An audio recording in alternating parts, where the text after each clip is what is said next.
It exactly right. Former Speaker of the House, ran for president, got a book out coming June 5th. It's called Trump's America. Mr. Speaker, good morning. Good to be back with you guys. What do you mean he's playing it right? Well, he'd like to do it. If it doesn't work out, we'll just keep the sanctions on. The problem is Kim Jong-un, not him. He's not panting heavily. He's not saying we have to get this done. What can I do to appease? The opposite of the Obama model with the Iranians, where Obama said, if I send you a couple billion in cash, will you like me more? Yeah. Trump's kind of saying, look, you want to come and meet? You want to have a chance for your regime to survive? Glad to talk to you. Mm-hmm. I'm a big guy. He was saying, you don't want to do it? Fine with me. He was saying originally, get rid of your nukes, then we'll sit down and talk. All at now once. They're saying, right, now they're saying, no, we're not doing that. Now he's agreeing, the president, I guess it's part of the art of the deal, we will consider sitting down with them and the phase-in thing might work. What's more important, to do the phase-in so they get the meeting, or is it more important to get rid of the nukes and don't have the meeting?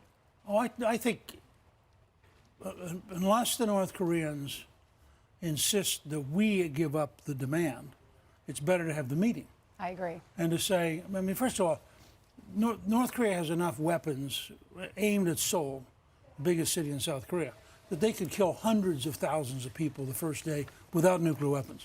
So you have to be very careful about a war. And that's the last thing you want. Trump has ratcheted up the pressure. He's made it very real. And I think I actually thought that Secretary Pompeo's speech about the Iranians was also aimed at the North Koreans. It was a very tough speech and said basically, we're going to take apart your economy. And I think it's a reminder to the North Koreans. You don't want to play nice?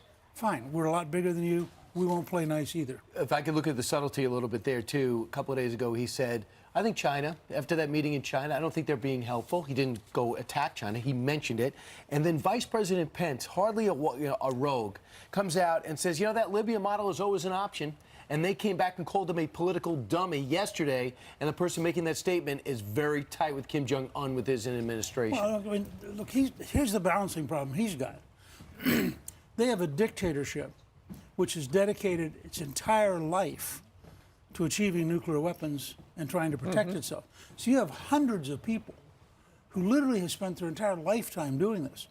And Kim Jong-un, when one of the people commented to me, he may have a difficult time going to Singapore because he might not be allowed back in. I mean, he's. That was concerning in the South Korean newspaper. They said that he thinks it might be a coup if he leaves the country. Yeah. So he can't say to the folks back home, everything you suffered for the last 40 years, I'm going to sign away Tuesday, but we're going to have really nice mint juleps while we do it, or a Singapore sling, I guess. And I think so. He's playing a dance too. I think there's a very simple yardstick here. Reagan used to say a Russian phrase: "Trust but verify." The history of these guys is distrust and really verify. But I think as long as you have Mattis and Pompeo and Bolton and Trump all moving in the same direction, and I agree with you, the idea that Pence, who's right down the hall, goes, oh, I think I'll go rogue. That's not going to happen. No. That was a very deliberate, just as I think Bolton's comment was deliberate, and also a reminder. Gaddafi, we're happy to work it out so you survive, but there are other options where you don't survive.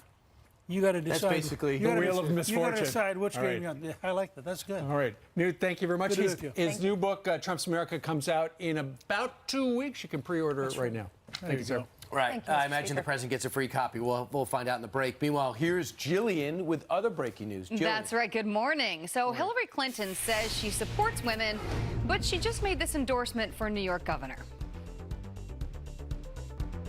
I'm also really inspired by women who are making their voices heard like never before. Do we love Hillary Clinton? Clinton backing incumbent Andrew Cuomo.